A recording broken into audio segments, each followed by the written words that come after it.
Mais une fois qu'on comprend que c'est l'astral qui est derrière tout ça, ou plutôt qui en profite, tout s'éclaire.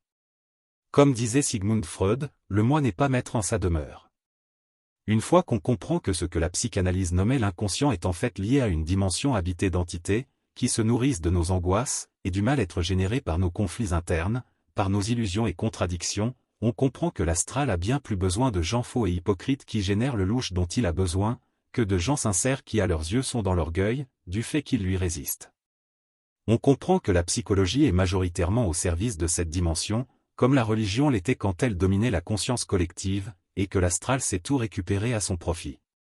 Pour cela il faut inciter les gens à ne pas penser, à réfléchir le moins possible, à ne plus intellectualiser.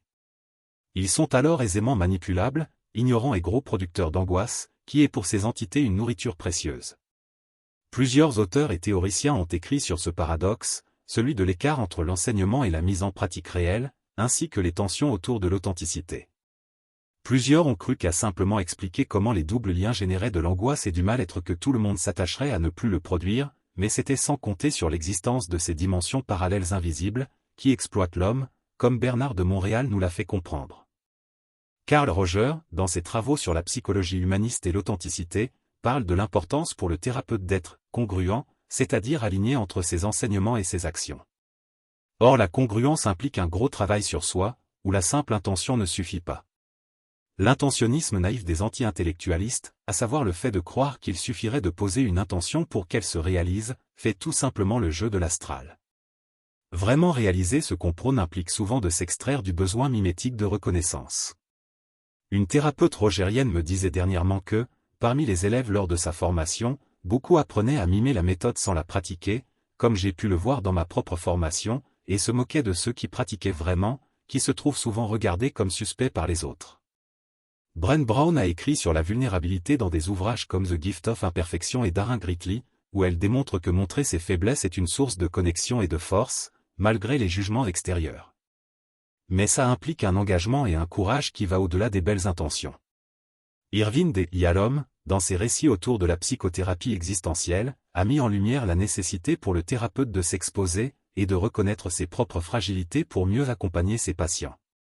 Ces auteurs montrent comment la mise en pratique de l'authenticité, bien qu'encouragée théoriquement, peut susciter des résistances, voire des jugements négatifs. Comment donc décrire ces deux logiciels ? On a un logiciel où l'amour consiste à mimer l'authenticité, souvent pour maintenir une image de tolérance ou de bienveillance, et un autre où l'amour est vécu comme un véritable exercice de mise à nu. Cela crée un contraste saisissant. Le logiciel mimétique crée des personnes qui prônent des valeurs nobles mais ne les incarnent pas, car cela les expose à un inconfort qu'ils refusent. Elle privilégie l'apparence d'harmonie, quitte à mépriser celles et ceux qui mettent en pratique ce qu'elle prône. Le logiciel incarné s'attache à représenter l'idée que l'authenticité demande une démarche concrète et courageuse, un travail réel sur soi-même, pour surpasser la peur du regard et des jugements. Ce logiciel est perçu comme dangereux, ou provocateur, par ceux qui se protègent derrière l'amour mimétique. Quand on est confronté à ces jeux de dupes, on peut voir toute l'ambiguïté dans la définition de l'amour.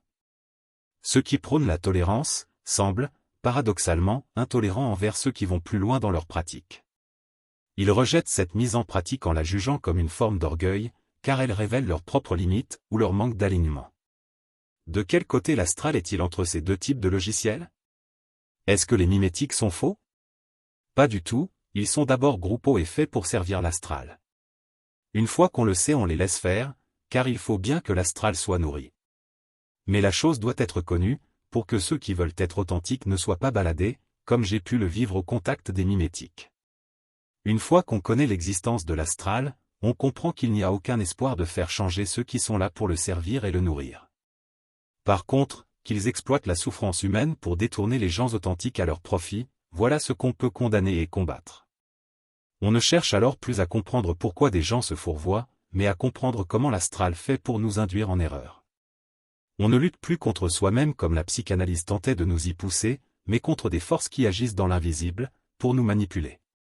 Psychologiquement, ce paradoxe peut être expliqué par des mécanismes psychologiques comme la projection, en voyant en moi ce qu'ils n'ont pas osé accomplir, mes professeurs projetaient leur propre peur ou insécurité sur moi.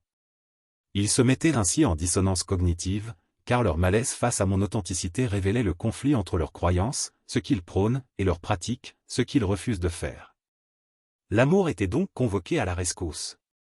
Témoin de ces comportements groupo-mimétiques, de gens qui souvent disent que ça ne sert à rien de réfléchir et penser, j'y ai ainsi développé une capacité à supporter le regard des autres, même dans mes faiblesses, ce qui a développé en moi une force intérieure, qu'ils prennent pour de l'orgueil.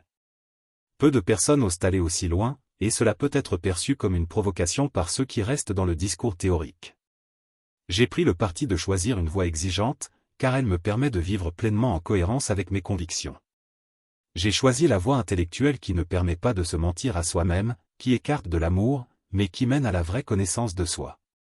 J'ai ainsi pu voir que dans les milieux de la psy, de l'enseignement ou de la spiritualité, comme autrefois dans la religion, le nombre d'hypocrites est majoritaire, mais eux ne le voient pas ainsi, ils voient en moi quelqu'un qui ne serait pas dans l'amour, car si j'étais dans l'amour à leurs yeux je serais mimétique comme eux. J'enseignerais comme eux le contraire de ce que je fais. Comme je l'ai expliqué, j'ai pris le parti de ne parler que de moi, ce qui est une manière de ne pas me laisser entraîner par l'astral, consistant à prétendre savoir ce que les autres devraient faire. Je m'attache à le faire moi-même sans me mêler de savoir si les autres le font, les laissant gérer eux-mêmes leur vie. Cela pourra choquer vos oreilles de m'entendre ne parler ainsi que de moi, mais c'est le prix à payer quand on met en place de nouvelles manières de procéder. Avant de trouver le bon équilibre, on est d'abord maladroit.